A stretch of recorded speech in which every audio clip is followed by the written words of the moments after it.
Salut à tous et à toutes, Vincent Caraboulade pour vous servir et en ce 31 octobre 2020, nous allons parler de la grande faucheuse.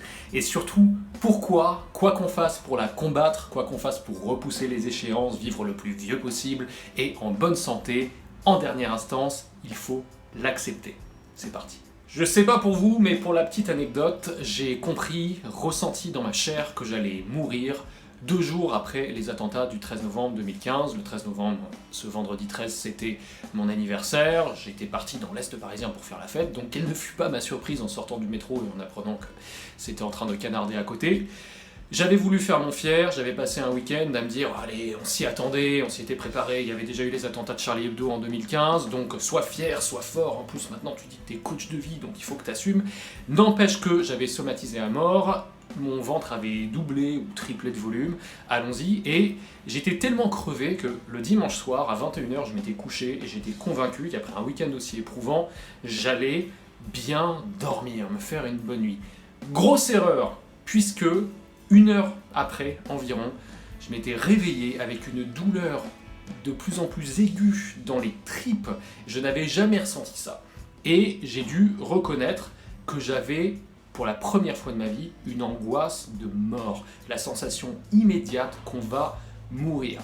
C'était terrible, c'était déchirant. Comme je vous l'ai dit, pour moi, c'était une première. Ça m'a retourné et à partir de là, ça a complètement ouvert les vannes de la somatisation. Pendant 2 semaines, je multipliais les crises d'angoisse, j'avais peur dans le métro, dans la rue, j'accélérais le pas dès que je passais devant un bar ou un restaurant un petit peu trop bondé. Et à la fin, j'avais fini par comprendre que le principal problème, c'était pas en soi l'idée que je vais mourir un jour, on va tous mourir un jour, que ce soit vieux dans notre lit entouré de nos petits-enfants ou dans un accident tragique ou par la maladie, on sait sur le papier que ça va arriver. Mais le principal problème, c'était cette mort spirituelle. C'était le fait de comprendre que tout ce que j'étais en train de vivre, tous ces grands projets que j'essayais de mener à bien, tout cet impact que je voulais avoir sur le monde, toutes ces choses, ces relations pour lesquelles je me prenais la tête, au fond, n'était qu'une goutte dans l'océan. Que tout cela allait disparaître dans le néant. Ou, comme dirait Roy Batty, le répliquant à la fin du film Blade Runner, fantastique film, tous ces moments se perdront dans l'oubli comme les larmes dans la pluie. Alors ça c'est le premier point. La mort, il faut l'accepter parce que de toute façon, elle se contrefout de notre avis. Un truc que je répète souvent, tantôt on me dit que c'est libérateur, tantôt on me dit que c'est déprimant, j'opte plutôt pour le côté libérateur. Nous allons souffrir, tous, nous allons mourir, tous, et nous serons, tôt ou tard, tous oubliés. Que notre règne soit celui d'un cafard ou de Jules César, ou qu'on soit le nouveau Steve Jobs ou Elon Musk ou Mère Teresa, ou alors qu'on soit tranquillement en train de méditer en haut de notre montagne, nous allons souffrir, nous allons mourir et nous allons être oubliés. Cette devise peut nous amener à la conclusion suivante.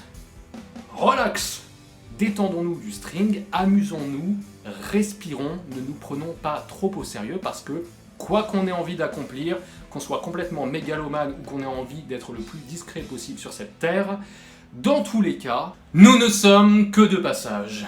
Que l'on meure maintenant ou que l'on upload son esprit dans le cloud en quête d'une vie pseudo-éternelle, tôt ou tard, nous allons souffrir, le moins possible j'espère, mais en tout cas mourir et être oubliés de tout et par tous. L'accepter, c'est se libérer. Ce qui m'amène à mon deuxième point. Cette libération, cette puissance sans précédent qui nous est conférée à partir du moment où on accepte l'idée de la mort physique et spirituelle.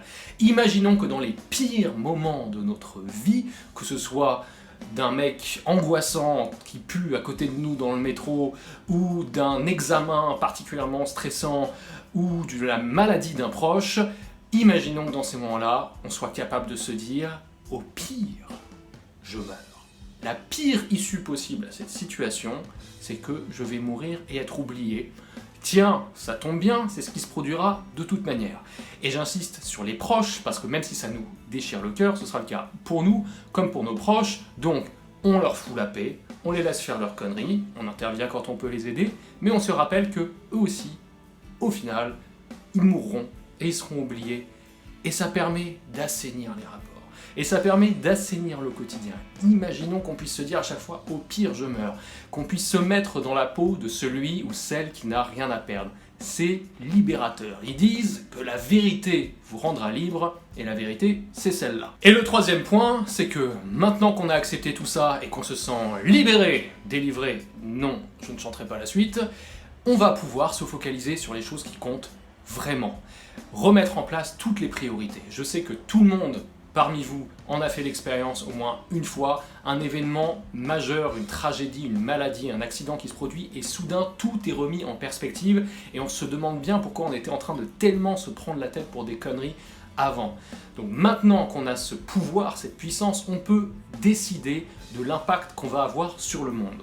Et lorsqu'on est d'une nature profondément cynique, on soit par exemple un tueur en série américain qui décide d'aller faire un carton dans une école, on peut garder un truc en tête qui est que de toute façon, la vie n'a pas besoin de nous pour être tragique. Notre vie est intrinsèquement tragique. J'aime souvent à dire que, quelle que soit la difficulté de la situation qu'on est en train de traverser, il existe toujours une bonne manière de rendre les choses 1000 fois pires. Donc, faisons le bien ou ne faisons rien. Mais l'idée selon laquelle il faudrait qu'on fasse le mal pour que les gens retrouvent un petit peu de gratitude pour leur vie, c'est des conneries. Parce que quand bien même on se retrouvait dans une situation comme aujourd'hui où le progrès technique nous dépasse, on a quand même tellement de confort qu'on en devient complètement ramolli mentalement et on trouve quand même le moyen de souffrir. On se focalise toujours sur les choses qui ne vont pas.